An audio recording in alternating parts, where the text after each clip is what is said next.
Gold, trusted gold buyers. మీరు తాకట్టు పెట్టిన బంగారాన్ని విడిపించి ఈ రోజు ఉన్న మార్కెట్ ధరకు కొనబడను.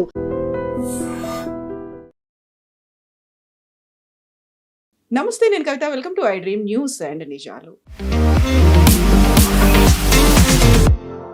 సీజ్ ఫైర్ ని నిరవధికంగా పొడిగిస్తున్నట్లుగా అమెరికా అధ్యక్షుడు డొనాల్డ్ ట్రంప్ అనౌన్స్ చేశారు. అది కూడా ఇరాన్ అడగక ముందే, ఈ గడువు ముగియక ముందే ప్రకటన డొనాల్డ్ ట్రంప్ నుంచి వచ్చింది. దీంతో పాటుగా రాబోయేటువంటి 72 గంటల్లో పీస్ టాక్స్ కూడా ఉండొచ్చు అనేటువంటి వార్తతో పాటుగా గతంలో ఇరాన్లో జరిగినటువంటి ప్రొటెస్టుల్లో అరెస్ట్ చేసినటువంటి 8 మంది మహిళల్ని నేను రిలీజ్ చేయాలని కోరాను. వాళ్ళందరినీ కూడా ఇరాన్ రిలీజ్ చేస్తోంది. అదొక హ్యాపీ న్యూస్ అనేటువంటి మాటను కూడా డొనాల్డ్ ట్రంప్ చెప్తున్నారు. ఇంత గందరగోళమైనటువంటి పరిస్థితుల్లో గతంలో అరెస్ట్ అయిన వారి గురించి డొనాల్డ్ ట్రంప్ ఇప్పుడు ఎందుకు మాట్లాడుతున్నారు, అడుగుతున్నారు. నెక్స్ట్ ఏం జరగబోతుంది? మనతో పాటుగా ఉన్నారు సీనియర్ జర్నలిస్ట్ సురేష్ కొచ్చతిల్ గారు. సార్ నమస్తే. సో ఇరాన్ అడగలేదు, ఇరాన్ అలాగే స్ట్రాంగ్ గా ఉంది, అలాగే నిలబడింది, గట్టిగా పోరాడుతోంది. బట్ ఈ శాంతి ఒప్పందంతో పాటుగా సీజ్ ఫైర్ కి సంబంధించి గడువుని ఇంకా పెంచుతున్నాము, అది కూడా ఇండెఫినెట్ గా ఉంటుంది. ఎందుకు ఇలాంటి ప్రకటన? ఒక సీజ్ ఫైర్ ఎప్పుడైనా అనౌన్స్ చేసినప్పుడు కవిత గారు, దానికి ఒక డెడ్ లైన్ ఉంటుంది. 2 వారాలు, నెలనో, 2 నెలల్లో, 6 నెలలో ఒక డెడ్ లైన్ ఉంటుంది. సీజ్ ఫైర్ అన్ని అప్పుడు దాకా ఉంటుందని. ఇండెఫినెట్ సీజ్ ఫైర్ అనేది ఇప్పుడు ఉండదు. ఫస్ట్ టైం మనం ఒక అమెరికన్ ప్రెసిడెంట్ దగ్గర నుంచి వింటున్నాం. మీకు గుర్తుంటుంది, దీనికన్నా ముందు 6 సార్లు సీజ్ ఫైర్ పొడిగించిన మనిషి డొనాల్డ్ ట్రంప్. ఇది 7వసారి. ఆయన ఎప్పుడు అంటారు, నేను ఒకసారి అన్నారు సివిలైజేషన్ని మొత్తం మాయం చేసేస్తాను, మళ్ళీ అన్నారు నేను మొత్తం బాంబులు ప్రతి మన రిఫైనరీని, పవర్ ప్లాంట్ని, రోడ్లని, బ్రిడ్జ్ని మొత్తం కొట్టేస్తా అన్నారు. దీనికన్నా ముందు కూడా చెప్పారు, ఈసారి కూడా చెప్పారు. సీజ్ ఫైర్ ఏ రోజు అయిపోతుందో ఆ రోజు ఇరాన్ సంతకం పెట్టకపోతే అంతే సంగతి. ఇప్పుడు ప్రెసిడెంట్ ట్రంప్ స్టేట్ చాలా వీక్గా అయిపోయింది. ఎందుకంటే మీరు అమెరికాలో ఉన్న పొలిటికల్ కామెంటరీ వింటే మీకు అర్థమైపోతుంది, ప్రెసిడెంట్ ట్రంప్కి దీని నుంచి బయటపడడానికి ఛాన్సే లేదు. ఇప్పుడు ఆయన ఏమనుకున్నారంటే పాకిస్తాన్ దీనికి ఇరాన్ని తీసుకొచ్చి కూర్చోబెట్టి మాట్లాడి సంతకం పెట్టేస్తున్నా అనుకున్నారు, ఎస్పెషలీ యురేనియం మీద, స్ట్రెయిట్ ఆఫ్ హార్మస్ మీద. కానీ ఇరాన్ ఉల్టా గేమ్ ఆడారు. ఇరాన్కి ఒక లాజిక్ ఉంది, ఈ యుద్ధంలో మేము ఎన్ని రోజులైనా వీ కెన్ డ్రాగ్ ఇట్, ఎన్ని రోజులను గుంజుకొని తీసుకెళ్ళచ్చు మేము. దీనికి ఒక కారణం ఉంది. ఇరాన్ ఇరాక్ యుద్ధం జరిగినప్పుడు సద్దాం హుసేన్తో 8 సంవత్సరాలు ఇరాన్ యుద్ధంలో వాళ్ళు అన్ని నష్టాలు సహించారు, చాలా మటుకు. I think almost 10 million people were killed, 10 million మంది చనిపోయారు ఆ యుద్ధంలో. ఇరాన్ ఎకానమీ మొత్తం ధ్వంసం అయిపోయింది. కానీ ఇరాన్ అప్పుడు కూడా బయటపడ్డారు. వాళ్ళు గెలవలేదు, ఎవరు గెలవలేదు అంటే, కానీ దే సర్వైవ్డ్. వాళ్ళేమంటున్నారంటే ఇదైతే 55 రోజులే అయినాయి కదా, మేమైతే అక్కడ 8 సంవత్సరాలు మేము పోరాటం చేస్తాం, దిస్ నథింగ్. అమెరికా ఏమనుకుంటున్నారంటే, ఇరాన్ ఫస్ట్ వాళ్ళు అనుకున్నారు ఇరాన్ మీద ఎయిర్ క్యాంపెయిన్ చేసిన తర్వాత నేవల్ క్యాంపెయిన్ చేస్తే ఇరానియన్ రెజీమ్ పడిపోతుంది, ఇరాన్ సరెండర్ అయిపోతారు. అది జరగలేదు, మనకందరు తెలిసింది కదా.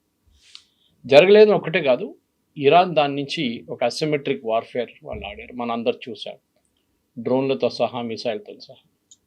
అమెరికా కూడా వాళ్ళ టెక్నాలజీ యూజ్ చేసి ఇరాన్ మీద కావాలన్నా ఆల్మోస్ట్ 11,500 రైడ్స్ చేశారు, అటాక్స్ ఇజ్రాయెల్తో.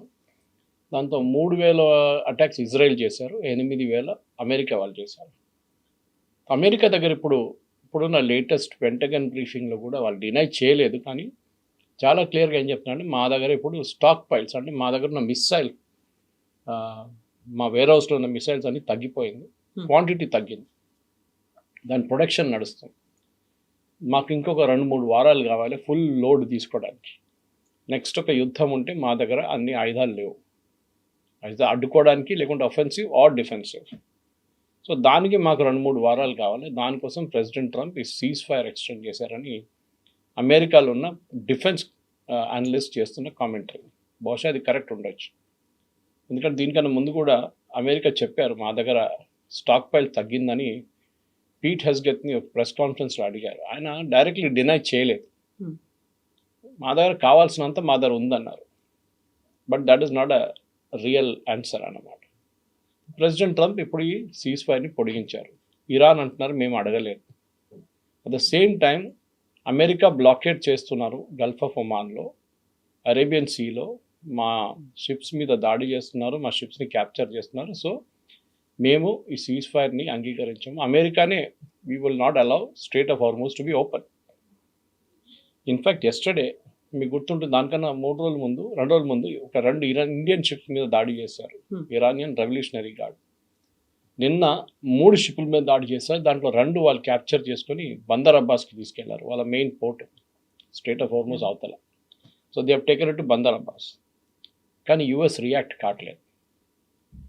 నిన్నదాకా ప్రెసిడెంట్ ట్రంప్ ఏ ప్రెస్ కాన్ఫరెన్స్లో అయినా చెప్తుంటారు ఇరాన్ లీడర్షిప్ లేదు, మేము మొత్తం లీడర్షిప్ని ధ్వంసం చేశాం. ఇప్పుడు ఆయన అంటున్నారు చేసిన పాసిబిలిటీ తప్పైంది మా దగ్గర, ఎందుకంటే మాకు మాట్లాడడానికి ఇప్పుడు ఎవరు లేరు మా దగ్గర, ఎవరితో మాట్లాడాలని మాకు అర్థం కావట్లేదు. వాళ్ళ దగ్గర ఉన్నది 3, వాళ్ళ ప్రెసిడెంట్ పెస్కేసియన్, గాలిబాఫ్ వాళ్ళ స్పీకర్, అండ్ అరగాచి వాళ్ళ ఫారెన్ మినిస్టర్. వీళ్ళు 3 ఉన్నారు. కానీ 3లో it is the speaker of the parliament, okay, Ghalibaf. ఆయనే డిసిషన్ తీసుకోవడానికి కొంచెం కేపబుల్ ఉన్నారు, ఎందుకంటే ఆయన ఫార్మర్ ఐఆర్జీసీ సీనియర్ కమాండర్ ఆయన. కానీ ఆయన కూడా they have to check with IRGC. So ఇరాన్లో ఏం జరిగిందంటే అక్కడున్న రిలీజియస్ లీడర్స్ని ఐఆర్జీసీ పక్కన పెట్టి ఐఆర్జీసీ హస్ టేకన్ ఓవర్. దీనికన్నా ముందు కూడా మనం ఈ యుద్ధం మొదలైనప్పుడు ఫస్ట్ సెకండ్ వీక్లో ఐఆర్జీసీ స్ట్రక్చర్ గురించి మాట్లాడాం. 1979లో ఇరానియన్ రెవల్యూషన్ జరిగినప్పుడు అప్పుడున్న ఇరానియన్ ఆర్మీ, ఇప్పుడు కూడా ఉన్నారు వాళ్ళు, ఆల్మోస్ట్ 6 లక్షల మంది ఉన్నారు. ఇరానియన్ ఆర్మీకి ట్రైనింగ్ ఇచ్చిందంతా యుఎస్ చాలా సంవత్సరాల నుంచి. షా ఆఫ్ ఇరాన్ ఉన్నారు అప్పుడు, రజా పేల్వి, ట్రైనింగ్ మొత్తం యుఎస్ ఇస్తున్నారు, యుఎస్ ఆర్మీ. సో ఖొమేనీకి డౌట్ ఉండే ఈ యుఎస్ ఆర్మీ ట్రైనింగ్ ఇచ్చిన ఇరానియన్ ఆర్మీ మా మీద రేపు ఒక కూ చేసేస్తారు, మమ్మల్ని తీసి పక్కన పడేస్తారు, మమ్మల్ని చంపేస్తారు కావాలంటే. ఖొమేనీకి ఒక డౌట్ ఉండే. ఆయన ఒక కొత్త ఆర్మీని రైజ్ చేసిండు, that is IRGC, Iran revolutionary guard corps. ఆ ఐఆర్జీసీలో 150,000 మంది ఉన్నారు. వాళ్ళతో పాటు కూడా మనం మాట్లాడడం దేనికన్నా ముందు బసీజ్ అని చెప్పి వాళ్ళ దగ్గర ఒక పారామిలిటరీ ఫోర్స్ ఉంటుంది. వాళ్ళు మోటార్ సైకిల్ మీద తిరుగుతారు. ఎవరైనా మహిళలు హిజాబ్ కరెక్ట్గా వేసుకోలేదంటే వారిని చంపేస్తారు. ఎవరైనా ఇండిపెండెంట్గా రోడ్డు మీద నడుస్తున్నా అంటే వాళ్ళని కూడా కొడతారు, అన్నీ చేస్తారు వాళ్ళు. They are like a moral brigade అన్నమాట ఐఆర్జీసీ కోసం. సో ఈ ఐఆర్జీసీకి ఆయుధాలు కానీ, లేటెస్ట్ వెపనరీ కానీ, లేటెస్ట్ టెక్నాలజీ అంతా ఇచ్చారు ఇరానియన్ రెజీమ్. అదే టైంలో ఇరానియన్ ఆర్మీకి ఇవ్వలేదు. ఇరానియన్ ఆర్మీ అనేది 40 నుంచి 50% మంది, ఆల్మోస్ట్ హాఫ్ కాన్స్క్రిప్ట్స్ అంటారు మనం. అది ఫోర్సిబుల్లీ మీరు రోడ్ మీద నడుస్తుంటే మిమ్మల్ని పట్టుకుపోయి ఆర్మీలో వేసేస్తారు. Okay, forcible. ఇది మన సెకండ్ వరల్డ్ వార్ కూడా నడిచింది, ఫోర్సిబుల్ కన్స్క్రిప్షన్. అది తర్వాత మనం చూసాం యూక్రెయిన్లో కూడా ఉండే కొంచెం మటుకు.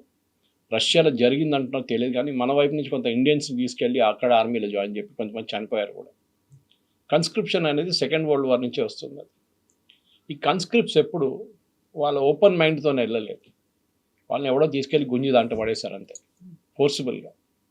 సో వాళ్ళకి ఎప్పుడు ఒక ఎక్కడి నుంచి పారిపోవాలని ఉంటుంది. సో ఇరానియన్ ఆర్మీలో ఇప్పుడున్న చాలా మటుకు కాన్స్క్రిప్ట్స్ వాళ్ళ వైపు నుంచి వచ్చిన 2-3 సంవత్సరాలుగా ఇరానియన్ ఆర్మీలో ఉన్నారనుకోండి, వాళ్ళు బహుశా ఇప్పుడు పారిపోతారు. ఇరానియన్ రెవల్యూషనరీ గార్డ్స్లో కూడా 30% మంది కాన్స్క్రిప్ట్స్ ఉన్నారు. కానీ వీళ్ళు రిక్రూట్ చేసేటప్పుడు, and I was hearing this podcast నిన్న, ఒక ఫార్మర్ రెవల్యూషనరీ గార్డ్ కమాండర్తో ఒక ఇంటర్వ్యూ నేను ఉండే ఒక అరబ్ టెలివిజన్ షోలో ఇంగ్లీష్లో. ఆయన ఏమన్నారంటే, మేము కాన్స్క్రిప్ట్ని తీసుకుంటున్నప్పుడు లాయల్టీ లేని వాళ్ళు, అంటే ఏదో నన్ను ఫోర్స్ చేసిన కదా సరే వస్తానులే అని చెప్పి చేస్తున్న వాళ్ళని ఆర్మీకి పంపించేస్తాం. కానీ హార్డ్ కోర్ ఎస్ మన ఇరాన్ కోసం పోరాటం చేస్తాం, మేము చేస్తాంలే అని చెప్పిన వాళ్ళని తీసుకెళ్ళి రెవల్యూషనరీ గార్డ్ని వేసేస్తున్నారు. ఇక్కడ 30% మంది ఉన్నారు, ఒక 40-50% మంది ఇరానియన్ ఆర్మీకి వెళ్ళారు. మిగతా 5-6% మంది బసీజ్లు వేసేస్తారు, వీళ్ళ పారామిలిటరీ ఫోర్స్. సో ఇది కాంపోజిషన్ వీళ్ళది. ఇది ఎందుకు చెప్తున్నా అంటే, ఇప్పుడు ప్రెసిడెంట్ ట్రంప్, అమెరికాలో ఉన్న అందరు అనలిస్ట్ ఏమంటున్నారంటే, ఇరాన్లో ఒక స్ప్లిట్ జరిగింది, వాళ్ళ రూలింగ్ ఎలీట్లో ఒక స్ప్లిట్ ఉంది. ఒకవైపు పొలిటీషియన్స్, ఒకవైపు ఐఆర్జీసీ, ఇంకొక వైపు ఒక ముల్లాలు ఉండే రిలీజియస్ లీడర్స్, కానీ వాళ్ళని ఇప్పుడు మొత్తం పక్కన పెట్టేశారు. ఎవరు ఇవాళ దాకా ముస్తఫా ఖొమేనీని చూడలేదు. ఆయన ఎక్కడున్నాడో తెలియదు. ద లేటెస్ట్ రన్నింగ్ జోక్ అని చెప్పలేము, కానీ అది నిజం కూడా ఉండొచ్చు. ప్రెసిడెంట్ ట్రంప్ అసీం మునీర్ దగ్గర చెప్పారంట, నువ్వు వెళ్ళి ముస్తఫా ఖొమేనీని కలిసి ఆయనతో మాట్లాడి కాంటాక్ట్ చేసే. అది మన అందరికి తెలిసిందే, ముస్తఫా ఖొమేనీ ఎవరు ఇవాళ దాకా చూడలేదు. Nobody has seen him, nobody has talked to him. ఉన్నాడా లేదా తెలియదు. రెండో పార్ట్ ఉండొచ్చు, ఆయన ఎక్కడున్నారని తెలిసిపోతే, లొకేషన్ తెలిసిపోతుంది, అమెరికన్స్ మళ్ళీ ఇంకొక బాంబు కొట్టి ఆయన కూడా ఫినిష్ చేసేద్దాం. ఇది ఇట్లా ఉంటే ఇప్పుడు అమెరికాలో కూడా అమెరికన్ సెక్యూరిటీ ఆఫీషియల్స్, వాళ్ళ ఇంటెలిజెన్స్ ఆఫీషియల్స్ కూడా అందరు ఏదంటున్నా అంటే, ఇప్పుడు ఐఆర్జీసీ టోటల్ కమాండ్లో ఉన్నారు. ఇక్కడ వాళ్ళ ఫార్మర్ కుద్స్ ఫోర్స్ అని వాళ్ళ వైపు ఒక ఫోర్స్ ఉండే, కుద్ ఫోర్స్, QUDS. కుడ్ ఫోర్స్ వాళ్ళ కమాండర్ ఇప్పుడు ఐఆర్జీసీ కమాండర్గా వచ్చారంట కొత్తగా. ఆయన ఈ నిర్ణయాలన్నీ తీసుకుంటున్నాడు, ఈ షిప్స్ని సీజ్ చేయడం అంతా. ఎందుకంటే ఐఆర్జీసీ స్ట్రక్చర్ చాలా మటుకు డీసెంట్రలైజ్ స్ట్రక్చర్. దానికోసం వాళ్ళు ఇన్ని రోజులు పోరాటం చేయగలరు. వాళ్ళు సెంట్రల్ ఫోర్స్ ఉంటే, మీరు సెంట్రల్ ఫోర్స్ని కొట్టేస్తే మొత్తం ఆపరేషన్స్ అంతా ఆగిపోతుంది. కానీ వీళ్ళ దగ్గర ఉన్న 38 జిల్లాలని చెప్పొచ్చు ఇరాన్లో. ప్రతి జిల్లాకు ఒక కమాండర్ పెట్టేసి వాళ్ళ కింద ఆయుధాలు, ట్రైనింగ్, పర్సనల్, డబ్బులు కావాలంటే డబ్బులు అన్నీ ఇచ్చారు వాళ్ళకి. సో వాళ్ళు ఇవాళ దాకా that is why they are able to stay. మీకు గుర్తుంటుంది, ట్రంప్ ఎప్పుడు చెప్తుంటారు వాళ్ళకి నేవీ లేదు, ఎయిర్ ఫోర్స్ లేదు, ఆర్మీ లేదు, లీడర్ లేవు అని. ఈ ఇండియన్ షిప్స్ మీద కొట్టింది కూడా Iranian gun boats. That mean they are active. Navy ఉంది వాళ్ళకి.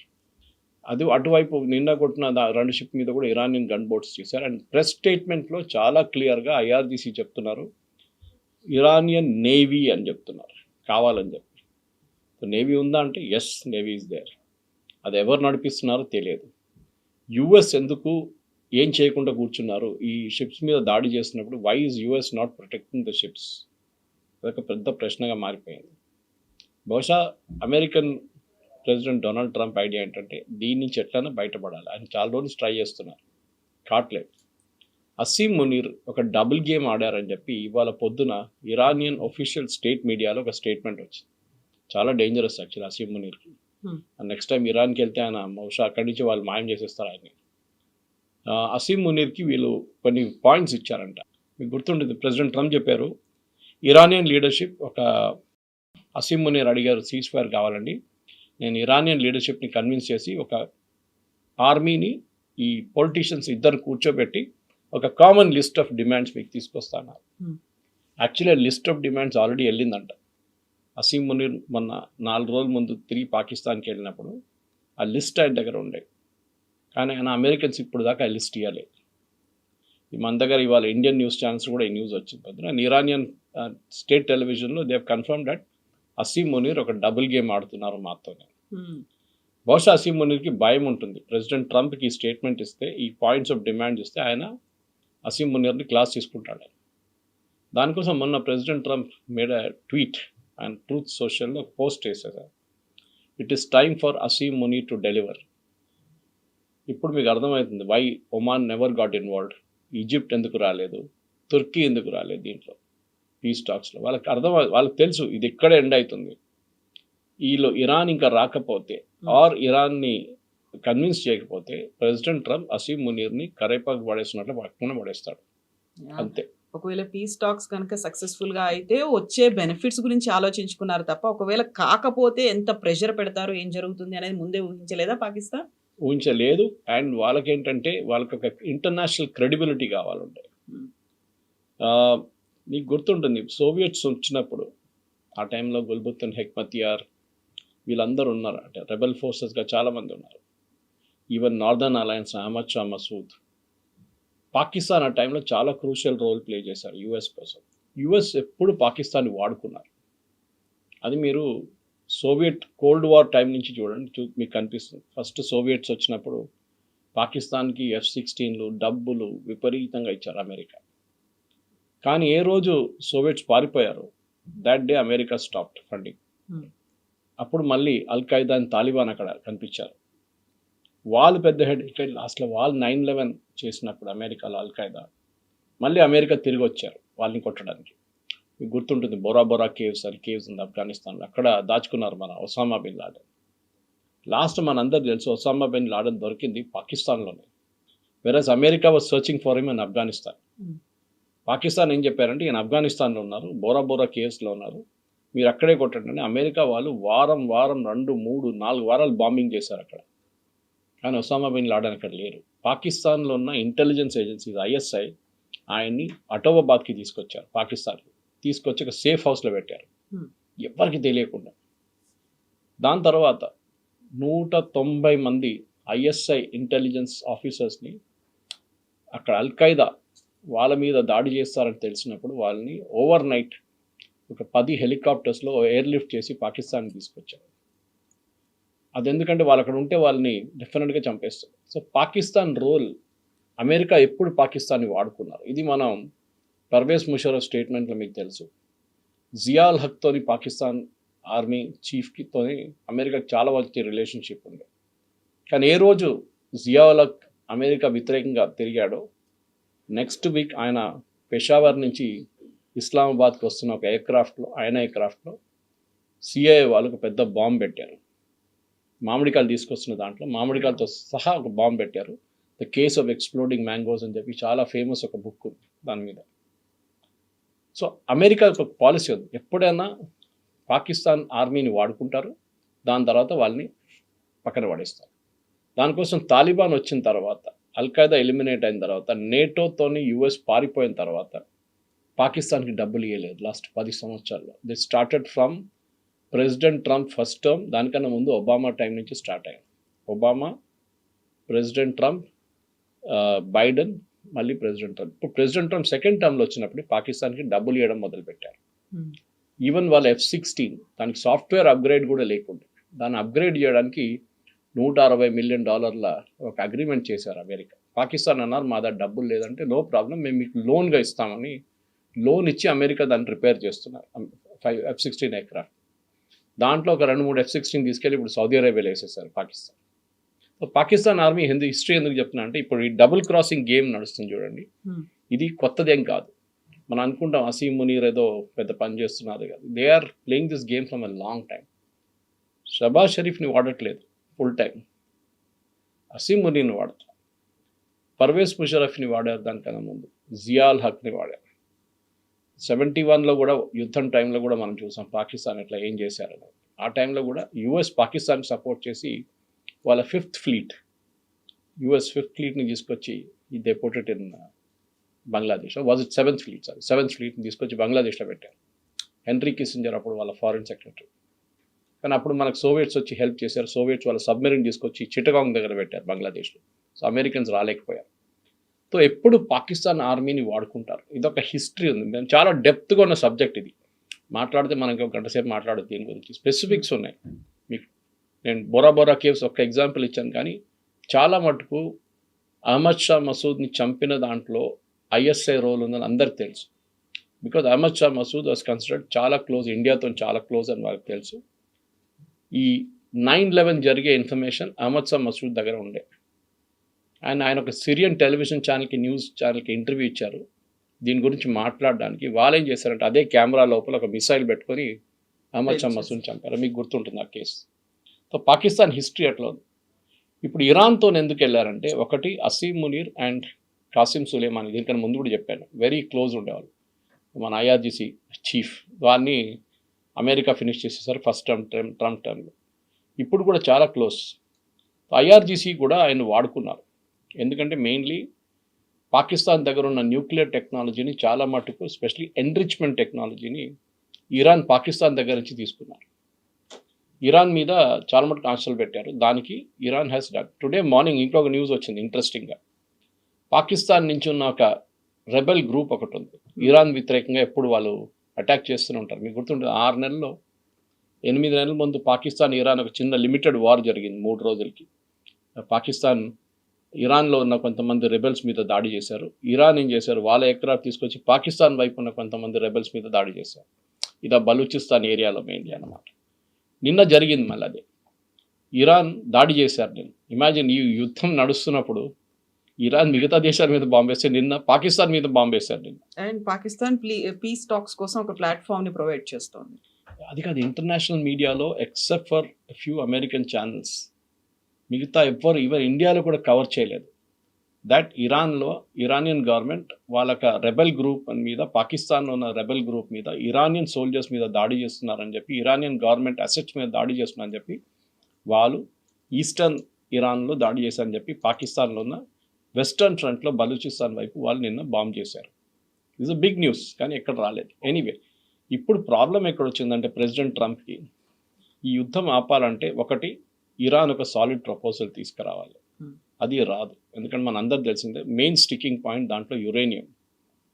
స్ట్రైట్ ఆఫ్ హార్మోస్ పెద్ద ప్రాబ్లం కాదు, ఒకసారి అమెరికా బ్లాకేడ్ లిఫ్ట్ చేస్తే ఇరాన్ కూడా బ్లాకేడ్ లిఫ్ట్ చేసేస్తారు. ప్రాబ్లం ఏంటంటే ఇది మెయిన్గా యురేనియం గురించే ఉంటుంది. యురేనియం మనకు అందరు తెలిసిందే, ప్రెసిడెంట్ ఒబామా టైంలో జేసీపీ అగ్రిమెంట్లో 20 సంవత్సరాలని చెప్పారు, లాస్ట్ 10 సంవత్సరాలకి, దట్ ఈస్ ఫ్రమ్ 2015 to 2025 వీళ్ళు యురేనియం 3.67% ఎన్రిచ్మెంట్ కన్నా కింద ఉంచుకుంటారని ఒక ఒప్పందం చేశారు. That is a very good agreement actually. కానీ ప్రెసిడెంట్ ట్రంప్ 2018 రాగానే ఆ అగ్రిమెంట్ కింద పడేశాడు, నాట్ వర్కింగ్ అని చెప్పేసి. లేకుంటే 2025 లాస్ట్ ఇయర్ దాకా the agreement would have continued. ఇరాన్కి ఎప్పుడు ఆ న్యూక్లియర్ కేపబిలిటీ రాకపోతుంది. కానీ మూమెంట్ ప్రెసిడెంట్ ట్రంప్ ఈ డాక్యుమెంట్ని పడేశారు 2018లో, ఇరాన్ స్టార్టెడ్ ఇంక్రీజింగ్ ఎన్రిచ్మెంట్. మన అందరు తెలిసింది enrichment after 20% is weapons grade, super weapons grade, extremely good 90% తర్వాత. అండ్ ఇరానియన్స్ టెక్నికలీ, కవిత గారు, దే ఆర్ బ్రిలియంట్. వాళ్ళ టెక్నికల్ నాలెడ్జ్ కానీ వాళ్ళ టెక్నికల్ ఎక్విప్మెంట్ హ్యాండిల్ చేయడంలో ఇరానియన్స్ పాకిస్తానీస్ కన్నా చాలా బెటర్. వాళ్ళు ఏక్యూ ఖాన్ లెబారెటరీస్ నుంచి చాలా మటుకు ఎక్విప్మెంట్ ముందే తెచ్చుకున్నారు ఏక్యూ ఖాన్ ఉన్నప్పుడు, Pakistan father of atomic bomb. కానీ ఇప్పుడు ఇరాన్ దగ్గర ప్రాబ్లం ఏంటంటే వాళ్ళకి లాస్ట్ 10 సంవత్సరాల నుంచి, and specially Jimmy Carter time నుంచే వాళ్ళ మీద శాంక్షన్స్ ఉన్నాయి. దాన్ని ప్రతి అమెరికన్ ప్రెసిడెంట్ పొడిగించుకుంటూ వస్తున్నారు, ఇంకా కొంచెం ఇంక్రీజ్ చేస్తున్నారు. అది క్లింటన్ ఉండొచ్చు, దాని తర్వాత ఒబామా ఉండొచ్చు, దాని బైడెన్ ఉండొచ్చు, దానికి ముందు ట్రంప్ ఉండొచ్చు. వీళ్ళందరూ, George W bush in between, వీళ్ళందరూ ఒక 10% ఎక్కువ చేసుకుంటూ వెళ్ళారు. ఇరానియన్ అసెట్స్ ఫర్ ఎగ్జాంపుల్, చాలా మటుకు ఇరానియన్ అసెట్స్ పడున్నది ఖత్తర్లో ఉంది. ఖత్తర్లో ఉన్న ఇరానియన్ అసెట్స్ ఏం చేయలేకపోతున్నారు ఇరాన్. దానికోసం మీరు చూస్తుంటారు ఖత్తర్ మీద కొడుతుంటారు రెగ్యులర్గా Iran. Next highest amount seize చేసింది యుఏఈలో, అమెరికా ఫ్రీజ్ చేశారు, దానికోసం యుఏఈ మీద కొడుతుంటారు. ఇన్ఫ్యాక్ట్ ఇదంతా చెప్తున్నప్పుడు నిన్న ఒక ఇంట్రెస్టింగ్ జర్మన్ టెలివిజన్, దాని తర్వాత ఈవెన్ అల్ జజీరాలో కూడా వచ్చింది న్యూస్ వచ్చింది. ఏంటంటే యుఏఈ అమెరికన్స్ అప్రోచ్ అయ్యారంట, మా దగ్గర డబ్బులు లేవు, ఓకే మీరు మాకు నెక్స్ట్ ఒక 6 నెలల పాటు మాకు కొంచెం క్యాష్ డాలర్ రోల్ ఓవర్కి డబ్బులు ఇవ్వాలి మాకు. ఆలోచించండి, దిస్ ఇస్ యుఏఈ స్పీకింగ్. ఏది క్యాష్ రిచ్ దుబాయ్, ఫుజరా, అబుదాబి, ఇట్లాంటి రిచ్ అయిన ప్లేసెస్లో, షార్జా, వాళ్ళ దగ్గర ఇప్పుడు డబ్బులు లేదంటున్నారు. డబ్బులు లేదన్నట్లేదు, మా దగ్గర డాలర్ లేదు, ఎందుకంటే we are not able to sell the oil అమ్మలేకపోతున్నాము. సో మా దగ్గర డాలర్ రావట్లేదు, మీరు మమ్మల్ని హెల్ప్ చేయకపోతే మేము చైనీస్ కరెన్సీ యువాన్లో డీల్ చేసిపోతున్నాం. అమెరికాకి అది వినంగానే టెన్షన్ అయిపోతుంది. ప్రెసిడెంట్ ట్రంప్కి ఎవరైనా డాలర్లో డీల్ చేయట్లేదు అనగానే డాలర్ విలువ పడిపోతుంది ఇమీడియట్గా. అండ్ ఎస్పెషల్లీ యుఏఈ లాంటి ఒక ట్రేడింగ్ కమ్ ఆయిల్ ప్లేస్లో. ఈ పరిస్థితిలో నిన్న వాళ్ళ ట్రెజరీ సెక్రటరీ కూడా నిన్న స్టేట్మెంట్ ఇచ్చారు కాంగ్రెషనల్ కమిటీకి, దట్ ఎస్ ఫస్ట్ మేము అందరూ రూమర్ అనుకున్నాం, ఇదంతా it is like a joke. నా కొంతమంది ఫ్రెండ్స్ ఉన్నారు, వాళ్ళ దగ్గర అడిగాను, యుఏఈ నుంచి ఉన్న వాళ్ళ దగ్గర మెసేజ్ పంపించాను నేను, ఏంటయ్యా మీరు ఇది ఏమైపోయిందంటే వరల్డ్ బ్యాంక్ వెళ్ళి అప్వార్డ్ అట్లా అయిపోయింది, ఇది ఏమవుతుందంటే వాళ్ళు ఫస్ట్ డినై చేశారు, తర్వాత వాళ్ళు కూడా నాకు పాసిబుల్. ఎందుకంటే యుఏఈ ఎక్కడి నుంచి నేర్చుకుంటా, ఇరాన్ దగ్గర నేర్చుకున్నారు. ఇరాన్ లాస్ట్ ఒక 4 సంవత్సరాల నుంచి డాలర్లో ట్రేడ్ చేయట్లేదు, వాళ్ళకి డాలర్ సిస్టమ్ నుంచి తీసేశారు. ఇంటర్నేషనల్ బ్యాంకింగ్ సిస్టమ్లో స్విఫ్ట్ అనే ఒక సిస్టమ్ ఉంటుంది, SWIFT. అది మీరు మిలియన్స్ మూవ్ చేస్తారు సెకండ్స్లో, కంట్రీస్, ఒక కంట్రీ నుంచి కంట్రీ. మన NEFT ఎట్లా వాడతామో banking transaction, something very similar. డొమెస్టిక్లో వాడతాం, చిన్న అమౌంట్స్ ఉంటుంది మనకి, 2 లక్షలు, 1 లక్ష, 3 లక్షలు. వాళ్ళు బిలియన్స్లో ట్రేడ్ చేస్తారు కంట్రీ టు కంట్రీ. దానికోసం రష్యా యుక్రెయిన్ వార్ జరిగినప్పుడు ఫస్ట్ అమెరికా ఏం చేశారంటే, రష్యాని స్విఫ్ట్ నుంచి తీసేశారు. Russia cannot be part of the banking system అనమాట. మీరు LCలో ఓపెన్ చేయలేరు, ఏం చేయలేరు మీరు. ఇది ఇరాన్తో కూడా చేశారు. ఇరాన్ ఇప్పుడు ఏం చేశారంటే లాస్ట్ ఒక 5 సంవత్సరాల నుంచి వాళ్ళు యువాన్లో ట్రేడ్ చేస్తున్నారు, చైనీస్ కరెన్సీలో.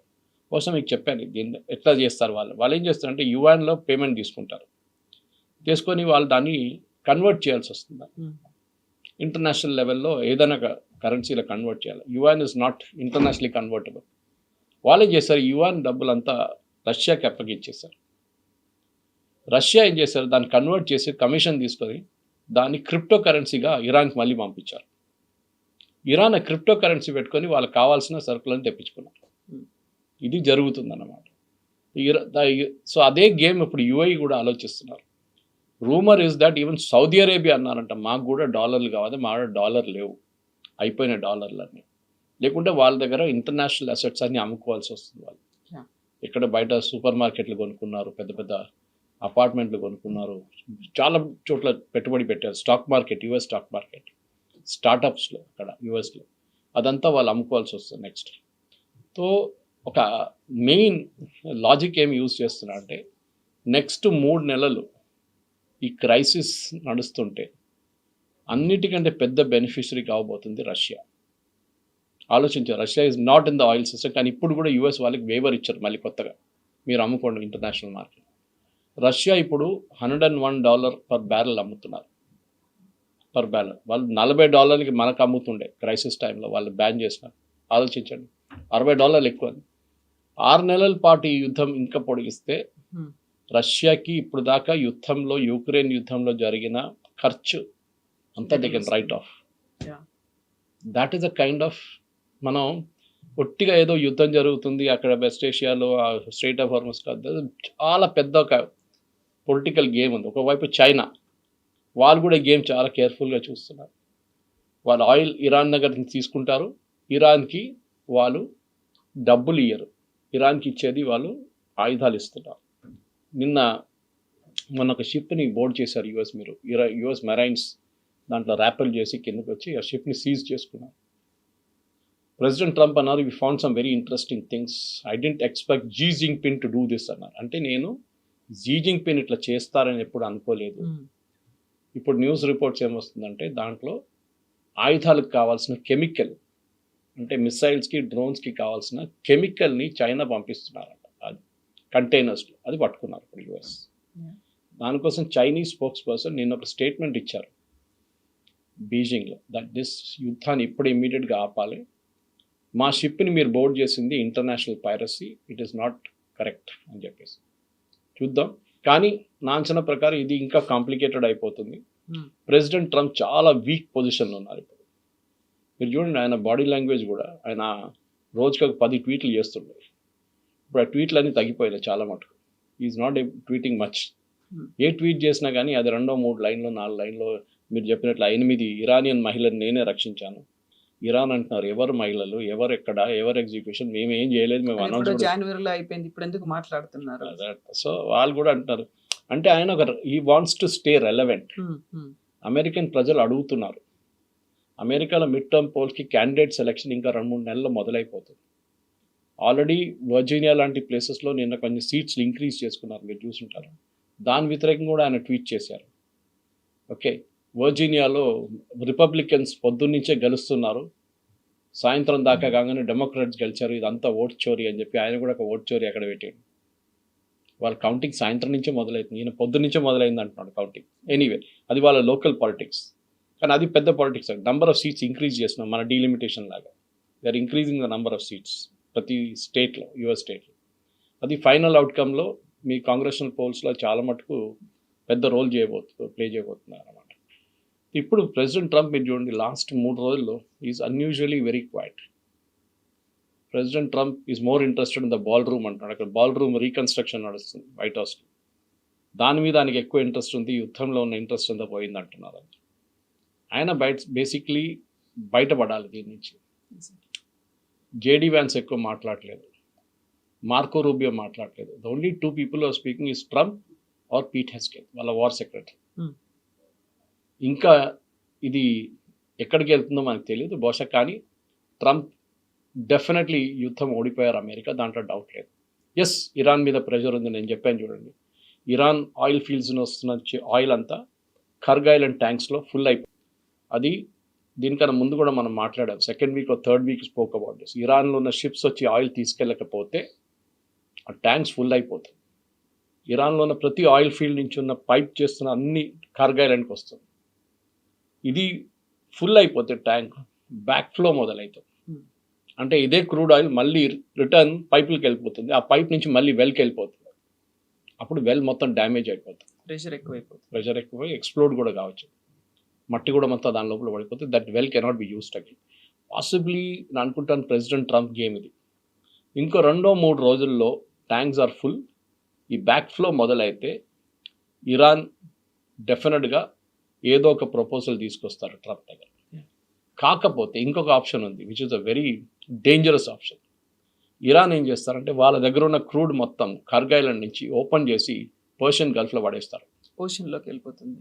It will damage the entire Persian gulf, strait of Hormuz, Arabian sea దాకా, గల్ఫ్ ఆఫ్ ఒమాన్ నుంచి అరేబియన్ సీ దాకా దాని ఇంపాక్ట్ ఉంటుంది, ఎన్వైరన్మెంటల్ ఇంపాక్ట్ ఉంటుంది. సో అది ఒకటి గ్యాస్ వెల్స్ ప్రాబ్లం అయిపోతుంది ఖతార్ వైపు, ఇరాన్ వైపు ఉన్న గ్యాస్ వెల్స్ కూడా ఇంపాక్ట్ అవుతుంది. క్రూడ్ ఆయిల్ ఇంకో వైపు నుంచి పంపింగ్ బంద్ చేయాల్సి వస్తుంది. ఇది అప్పుడు చాలా డేంజరస్ అయిపోతుంది సిచ్యువేషన్. అది కాకూడదని మనం ప్రార్థిస్తుందా, ఎందుకంటే దాంతో అయితే దాన్ని it's become very very dangerous even for India. Yes definite, environment ఒకటే కాదు, environment first thing, that the first casualty. అది కాకుండా పంపింగ్ కూడా ఆగిపోతుంది చాలా మటుకు చాలా ప్లేసెస్లో. It is like a floating, మీరు ఒక ఫ్యూయల్ ఫ్లోర్ మీద వేసేసి దాన్ని మంట పెట్టేస్తే it will catch fire. It is exactly like that, spread అవుతుంది. That is what will happen అన్నమాట. Yes, sir. Thank you so much. Thank you very much. Thank you.